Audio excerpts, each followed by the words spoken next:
আসসালামু আলাইকুম সুপ্রিয় দর্শক, আশা করছি সবাই ভালো আছেন। চলে আসলাম আপনাদের মাঝে আবহাওয়ার গুরুত্বপূর্ণ কিছু আপডেট নিয়ে। তো এখন থেকে শুরু করে আগামী 24 ঘন্টা আবহাওয়া পূর্বাভাসে কি রয়েছে সেই তথ্য আপনাদেরকে জানিয়ে দেব। কোন কোন জেলাতে বৃষ্টি হবে, কোন জেলায় বজ্রসহ বৃষ্টি হবে বা কোথাও কালবৈশাখী ঝড় হবে কিনা সে সম্পর্কে সমস্ত তথ্য আপনাদেরকে জানিয়ে দেব। আশা করছি সম্পূর্ণ ভিডিওটি মনোযোগ সহকারে দেখবেন। আর কে কোন জেলা থেকে দেখছেন অবশ্যই কমেন্ট করে জানাবেন। পাশাপাশি ভিডিওটি ভালো লাগলে অবশ্যই লাইক করবেন এবং চ্যানেলটি সাবস্ক্রাইব করে বেল বাটনটি অন করে রাখবেন যেন সবার আগে সর্বশেষ আবহাওয়ার আপডেটটি আপনারা পেতে পারেন। আসসালামু আলাইকুম সুপ্রিয় দর্শক, আশা করছি সবাই অনেক অনেক ভালো আছেন। চলে আসলাম আপনাদের মাঝে আবহাওয়ার আরেকটি গুরুত্বপূর্ণ ভিডিও নিয়ে। আজকে শুক্রবার 23 মে 2025। আজকে সন্ধ্যা 6টা থেকে আমি পরবর্তী 24 ঘন্টার আবহাওয়ার পূর্বাভাস আপনাদেরকে জানিয়ে দেবো। আগামীকাল শনিবার 24 মে 2025। তো চলুন দর্শক, আমি এখন আপনাদেরকে দেখিয়ে দিই যে দেশের আবহাওয়া আজকে থেকে আগামীকাল পর্যন্ত কেমন থাকবে। আপনারা দেখতে পাচ্ছেন যে এখানে দেশে যে 8টি বিভাগ, এখানে রংপুর, রাজশাহী, খুলনা, বরিশাল, কুমিল্লা, ঢাকা, ময়মনসিংহ, সিলেট এবং চিটাগাং, এই 8টা বিভাগের মধ্যে কিন্তু আপনারা দেখতে পাচ্ছেন রংপুর এবং রাজশাহী, এছাড়া ময়মনসিংহ ও ঢাকা, এছাড়া সিলেট বিভাগে হালকা কিন্তু বৃষ্টির সম্ভাবনা রয়েছে, এছাড়া খুলনা বিভাগে কিন্তু বেশ কিছু জায়গাতে বৃষ্টির সম্ভাবনা রয়েছে, বরিশাল বিভাগে কিন্তু অল্প একটু বৃষ্টির সম্ভাবনা রয়েছে। আপনারা কিন্তু ইতিমধ্যে জেনে গেছেন যে লঘুচাপ কিন্তু সৃষ্টি হয়েছে বাংলাদেশে।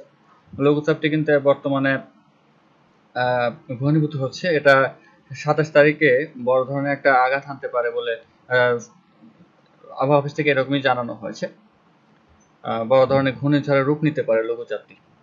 আপনারা দেখতে পাচ্ছেন যে দেশের যে বিভাগগুলো সেখানে কিন্তু বেশ কিছু জায়গাতে কিন্তু এখন বর্তমান সন্ধ্যা 6:30 নাগাদ, 6:30 বাজেনি, 6:20-এর মতো। তো এখন দেখতে পাচ্ছেন রংপুরের যে জেলাগুলো রয়েছে, রংপুর, লালমনিরহাট, এছাড়া রংপুর জেলা, আপনারা দেখতে পাচ্ছেন পঞ্চগড়ে কিন্তু বৃষ্টির সম্ভাবনা অনেকটাই নেই, এছাড়া ঠাকুরগাঁয়ে কিন্তু নেই। তবে দিনাজপুরে কিন্তু হালকা সম্ভাবনা আছে। এখানে দেখতে পাচ্ছেন সৈয়দপুরে কিন্তু বৃষ্টির সম্ভাবনা অনেকটাই বেশি, এছাড়া কিন্তু জলঢাকাতে কিন্তু সর্বোচ্চ পরিমাণ বৃষ্টির সম্ভাবনা রয়েছে, এছাড়া পীরগঞ্জে কিন্তু বৃষ্টির সম্ভাবনা অনেকটা বেশি। সেই সাথে কিন্তু দেখতে পাচ্ছেন বিরামপুরে বজ্র বৃষ্টির সম্ভাবনা কিন্তু অনেকটা বেশি রয়েছে। এছাড়া আপনারা যদি দেখেন এখানে 5 বিপি জয়পুরহাট, 5 বিপি জয়পুরহাটে কিন্তু অনেকটাই সম্ভাবনা রয়েছে বৃষ্টিপাতের, সেই সাথে কিন্তু বজ্রবৃষ্টি সহ ঝোড়ো বৃষ্টি হতে পারে। এখানে জয়পুরহাটে দেখতে পাচ্ছেন। এছাড়া বালাগাছিতে কিন্তু অনেকটাই সম্ভাবনা রয়েছে বৃষ্টি। এছাড়া দেখতে পাচ্ছেন কালাই, এখানে কিন্তু অনেকটাই সম্ভাবনা রয়েছে বৃষ্টিপাতের। এছাড়া আদমদীঘিতে কিন্তু বৃষ্টিপাতের সম্ভাবনা অনেকটাই রয়েছে। দর্শক, আমি যদি আপনাদেরকে মার্জিনটা টেনে আরেকটু বড় করে দেখানোর চেষ্টা করি, তবে এর আগে যদি আমি আপনাদেরকে অন্য যে বিভাগগুলো রয়েছে, এখানে দেখতে পাচ্ছেন যে ঢাকা বিভাগের কাপাসিয়া গাজীপুর জেলা, এখানে কিন্তু বৃষ্টিপাতের সম্ভাবনা রয়েছে। সেটা কিন্তু নাগরপুর, টাঙ্গাইলে এখানে কিন্তু অনেকটাই সম্ভাবনা রয়েছে, বজ্র বৃষ্টির সম্ভাবনা রয়েছে। দর্শক, এখানে দেখতে পাচ্ছেন যে বাহেরা তাইল, এখানে কিন্তু অনেকটাই সম্ভাবনা রয়েছে বজ্র বৃষ্টির। সেখানে কিন্তু বাসাইল, টাঙ্গাইল, দেউলি, বেকুলা, এছাড়া বংশাইল, বনস্টাইল, এছাড়া মাওনা, এছাড়া হাবিরবাড়ি, এছাড়া ভালুকা, ময়মনসিংহে কিন্তু অনেকটাই সম্ভাবনা আছে বৃষ্টিপাতের। আপনারা দেখতে পাচ্ছেন যে সিলেট বিভাগের বেশ কিছু জায়গাতে কিন্তু হালকা বৃষ্টির সম্ভাবনা রয়েছে, আকাশ মেঘলা থাকবে। দর্শক, আমি যদি আপনাদেরকে অন্য যে বিভাগগুলো রয়েছে, এখানে অন্য বিভাগগুলোর মধ্যে কিন্তু খুলনা বিভাগে কিন্তু অনেকটা বৃষ্টির সম্ভাবনা রয়েছে, তবে এর মধ্যে কিন্তু যশোরে কিন্তু বজ্র বৃষ্টির সম্ভাবনা রয়েছে, সেই সাথে কিন্তু ঝড়ো হওয়ার সম্ভাবনা অনেকটাই বেশি। এছাড়া সাতক্ষীরাতে রয়েছে, খুলনাতেও রয়েছে, এছাড়া শ্রীকান্তপুরে কিন্তু অনেকটাই সম্ভাবনা রয়েছে বৃষ্টিপাতের।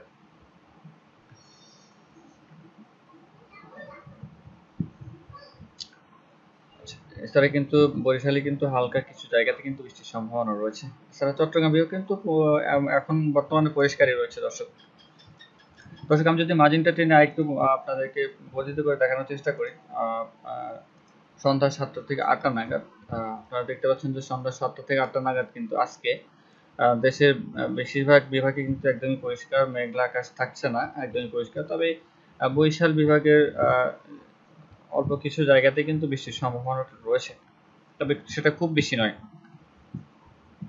দর্শক, আমি যদি মার্জিনটা টেনে রাত 11টা থেকে 12টা নাগাদ আপনাদেরকে দেখানোর চেষ্টা করি, আপনারা দেখতে পাচ্ছেন এখানে রাত 11টা থেকে 12টা নাগাদ কিন্তু সিলেট বিভাগ, সেই সাথে কিন্তু এখানে দেখতে পাচ্ছেন রাজশাহী বিভাগের কয়েকটা জায়গাতে কিন্তু বৃষ্টির সম্ভাবনা রয়েছে। এর মধ্যে রয়েছে পাবনা, ভাঙ্গুড়া এবং বেড়া, এই 3 জায়গাতে। এছাড়া সিরাজগঞ্জ জেলাতে কিন্তু বৃষ্টির সম্ভাবনাটা অনেকটাই বেশি, সেই সাথে কিন্তু বজ্রবৃষ্টি হতে পারে রাত 11টা থেকে 12টার মধ্যে।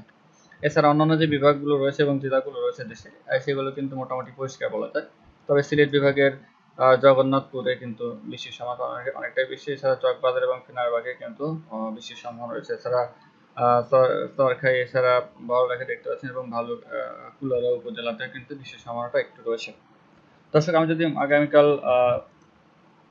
আমি যদি রাত 3টা নাগাদ আপনাদেরকে দেশের আবহাওয়াটা দেখানোর চেষ্টা করি, অবশ্যই সেটা 24 তারিখের মধ্যে যাবে। আপনারা দেখতে পাচ্ছেন রাত 3টা নাগাদ কিন্তু সিলেট, ময়মনসিংহ, কুমিল্লা, বরিশাল, চিটাগাং, এই 4টা বিভাগে কিন্তু বৃষ্টির সম্ভাবনাটা অনেকটাই বেশি।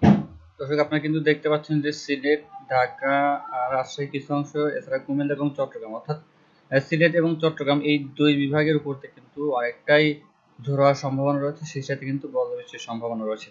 দর্শক আমি যদি মার্জিনটা টেনে সকাল 6টা নাগাদ আপনাদেরকে দেখানোর চেষ্টা করি, আপনারা দেখতে পাচ্ছেন যে এটা সিলেট বিভাগ, এটা ঢাকা বিভাগ, এটা কুমিল্লা এবং এটা বরিশাল, এছাড়া কিন্তু এখানে চট্টগ্রাম রয়েছে।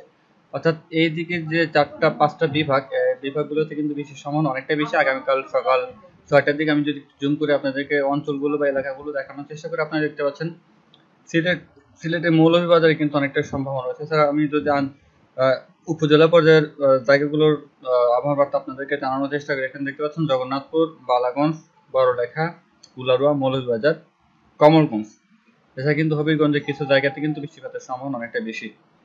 এছাড়া কুমিল্লার নাসিরনগর, ব্রাহ্মণবাড়িয়া, এখানে কিন্তু বৃষ্টিপাতের সম্ভাবনা রয়েছে। তবে দেখতে পাচ্ছেন এখানে কিশোরগঞ্জ, কটিয়াদি এবং ঢাকার যে কাপাসিয়া, গাজীপুর রয়েছে, এছাড়া নরসিংদী, কাপাসিয়া, গাজীপুরে কিন্তু বজ্রবৃষ্টির সম্ভাবনা অনেকটা বেশি। এছাড়া কটিয়াদিতেও কিন্তু সেই অবস্থায় রয়েছে, আপনারা এখানে মানচিত্রে দেখতে পাচ্ছেন। এছাড়া ঢাকা জেলাতে কিন্তু বৃষ্টির সম্ভাবনাটা রয়েছে। এছাড়া মুন্সিগঞ্জ এবং দোহার এবং হোমনাতে কিন্তু বৃষ্টির সম্ভাবনাটা রয়েছে আগামীকাল সকাল 6টার দিকে। দর্শক আমি যদি আপনাদেরকে চট্টগ্রাম বিভাগটা দেখানোর চেষ্টা করি, আপনারা দেখতে পাচ্ছেন চট্টগ্রাম বিভাগের বেশিরভাগ জায়গাতে কিন্তু আগামীকাল সকাল 6টা থেকে বৃষ্টিপাতের সম্ভাবনা অনেকটাই বেশি। তবে এর মধ্যে ফটিকছড়ি উপজেলাতে কিন্তু বজ্রবৃষ্টির সম্ভাবনাটা অনেকটাই বেশি। এছাড়া চিটাগং যে জেলা শহর রয়েছে, সেখানে কিন্তু অনেকটাই সম্ভাবনা রয়েছে বজ্রবৃষ্টির। তবে সবচেয়ে বেশি সম্ভাবনা কিন্তু রয়েছে খাগড়াছড়ির লংগদুতে কিন্তু বৃষ্টিপাতের পরিমাণ এবং যে বজ্রপাতের পরিমাণ সেটা কিন্তু একদমই বেশি দেখা যাচ্ছে এখানে। আপনারা দেখতে পাচ্ছেন এটা কিন্তু রাঙামাটি এবং বিলাইছড়িতে কিন্তু বৃষ্টিপাতের সম্ভাবনা রয়েছে, সেখানে কিন্তু বজ্রবৃষ্টির সম্ভাবনা অনেকটাই রয়েছে। দর্শক আমি যদি মার্জিনটা টেনে সকাল 11টা নাগাদ আপনাদেরকে দেখানোর চেষ্টা করি, দেখতে পাচ্ছেন যে এটা পুরো বাংলাদেশের ম্যাপ। এখানে দেখতে পাচ্ছেন কুমিল্লা এবং চট্টগ্রাম এই 2টা বিভাগ, এছাড়া ঢাকা এবং ময়মনসিংহ বিভাগ কিছু অংশ, এছাড়া কিন্তু রাজশাহী যে বিভাগ দেখতে পাচ্ছেন দর্শক, আপনার রাজশাহী বিভাগের যে জেলা শহর, সেখানে কিন্তু বৃষ্টিপাতের সম্ভাবনা অনেকটা বেশি। এটা কিন্তু শুধু বৃষ্টি নয়, বজ্রবৃষ্টি, এবং দেখতে পাচ্ছেন মোহনপুর এবং পুঠিয়া, রাজশাহীতে কিন্তু অনেকটাই সম্ভাবনা রয়েছে বৃষ্টিপাতের। এছাড়া দর্শক দেখতে পাচ্ছেন যে এখানে বরিশাল বিভাগের কিছু জায়গাতে কিন্তু বৃষ্টির সম্ভাবনা রয়েছে। এখানে বরিশাল, মাদারীপুর এবং পিরোজপুরে কিন্তু বৃষ্টির সম্ভাবনা অনেকটাই রয়েছে। এছাড়া ঢাকা বিভাগের কিছু জায়গাতে কিন্তু বৃষ্টির সম্ভাবনা অল্প রয়েছে। তবে চট্টগ্রাম বিভাগে কিন্তু বৃষ্টির সম্ভাবনাটা থেকেই যাচ্ছে। আপনারা দেখতে পাচ্ছেন চট্টগ্রাম বিভাগের বেশিরভাগ জায়গাতেই কিন্তু বৃষ্টির সম্ভাবনাটা অনেকটাই বেশি। দর্শক আমি যদি মার্জিনটা টেনে বিকেল 3টা নাগাদ আপনাদেরকে দেখানোর চেষ্টা করি, দেখতে পাচ্ছেন বিকেল 3টা নাগাদ কিন্তু দেশের যে প্রত্যেকটা বিভাগ, 8টি বিভাগে কিন্তু বৃষ্টির সময়টা অনেকটা বেশি। আপনারা দেখতে পাচ্ছেন রংপুর, রাজশাহী, খুলনা, বরিশাল, কুমিল্লা, ময়মনসিংহ এবং চিটাগং। শুধু সিলেট বিভাগের অল্প কিছু জায়গাতে কিন্তু বৃষ্টির সম্ভাবনা রয়েছে। তাছাড়া কিন্তু দেশের যে 7টি জেলা, সিলেট বিভাগ বাদ দিয়ে 7টি বিভাগেই কিন্তু বৃষ্টিপাতের সম্ভাবনাটা অনেকটা বেশি। তবে রাজশাহীতে কিন্তু বজ্রবৃষ্টির সম্ভাবনাটা অনেকটা বেশি রয়েছে। আপনারা দেখতে পাচ্ছেন এখানে রাজশাহীর যে লোকেশনগুলো, এখানে কিন্তু বজ্রবৃষ্টির সম্ভাবনা অনেকটা বেশি। দর্শক আমি যদি মার্জিনটা টেনে সন্ধ্যা 6টা নাগাদ বা তারপরে আপনাদেরকে দেখানোর চেষ্টা করি, দেখতে পাচ্ছেন যে সন্ধ্যা 6টা থেকে 7টা নাগাদ কিন্তু সিলেট এবং ঢাকা বিভাগের বেশ কিছু জায়গাতে কিন্তু বৃষ্টিপাতের সম্ভাবনা রয়েছে। এখানে সিলেট বিভাগের যে জায়গাগুলো আপনারা দেখতে পাচ্ছেন চকবাজার, জৈন্তাপুর, চরখাই, এছাড়া বড়লেখা, বালাগঞ্জ, মৌলভীবাজার, কুলাউড়া, এগুলো জায়গাতে কিন্তু বৃষ্টিপাতের সম্ভাবনা অনেকটা রয়েছে। এছাড়া ঢাকা বিভাগের যে জায়গাগুলো রয়েছে, এর মধ্যে কিছু জেলা রয়েছে কাপাসিয়া, গাজীপুর, কটিয়াদি, নাসিরনগর, এটা হচ্ছে কুমিল্লার নাসিরনগর এবং ব্রাহ্মণবাড়িয়া, কুমিল্লার এই 2 জায়গাতে কিন্তু বৃষ্টিপাতের সম্ভাবনা অনেকটা রয়েছে। এছাড়া নরসিংদী জেলাতে কিন্তু বেশি সম্ভাবনা রয়েছে এবং হোমনাতেও কিন্তু বেশি সম্ভাবনা অনেকটা বেশি। দর্শক, আমি যদি মার্জিনটা টেনে আরেকটু বড় করে দেখানোর চেষ্টা করতে, রাত 11টা থেকে 12টা নাগাদ আপনারা দেখতে পাচ্ছেন, রাত 12টা থেকে 11টা নাগাদ কিন্তু ময়মনসিংহ, সিলেট এবং ঢাকা বিভাগের কিছু জায়গা এবং খুলনা এবং বরিশাল বিভাগের কিছু জায়গাতে কিন্তু বৃষ্টিপাতের সম্ভাবনা বেশি। তবে কিন্তু সিলেট এবং ময়মনসিংহ বিভাগে কিন্তু আগামীকাল রাত 11টা থেকে 12টা নাগাদ ঝড় বৃষ্টির সম্ভাবনা অনেকটা বেশি। সেক্ষেত্রে কিন্তু রাষ্ট্রের সিলেট বিভাগের কিছু জায়গাতে কিন্তু বজ্রবৃষ্টির সম্ভাবনা অনেকটা বেশি। সিলেট বিভাগের বেশিরভাগ জায়গাতে কিন্তু বজ্রবৃষ্টির সম্ভাবনা রয়েছে আগামীকাল রাত 11টা থেকে 12টা। তো এই ছিল আমার কাছে আবহাওয়ার সর্বশেষ আপডেট।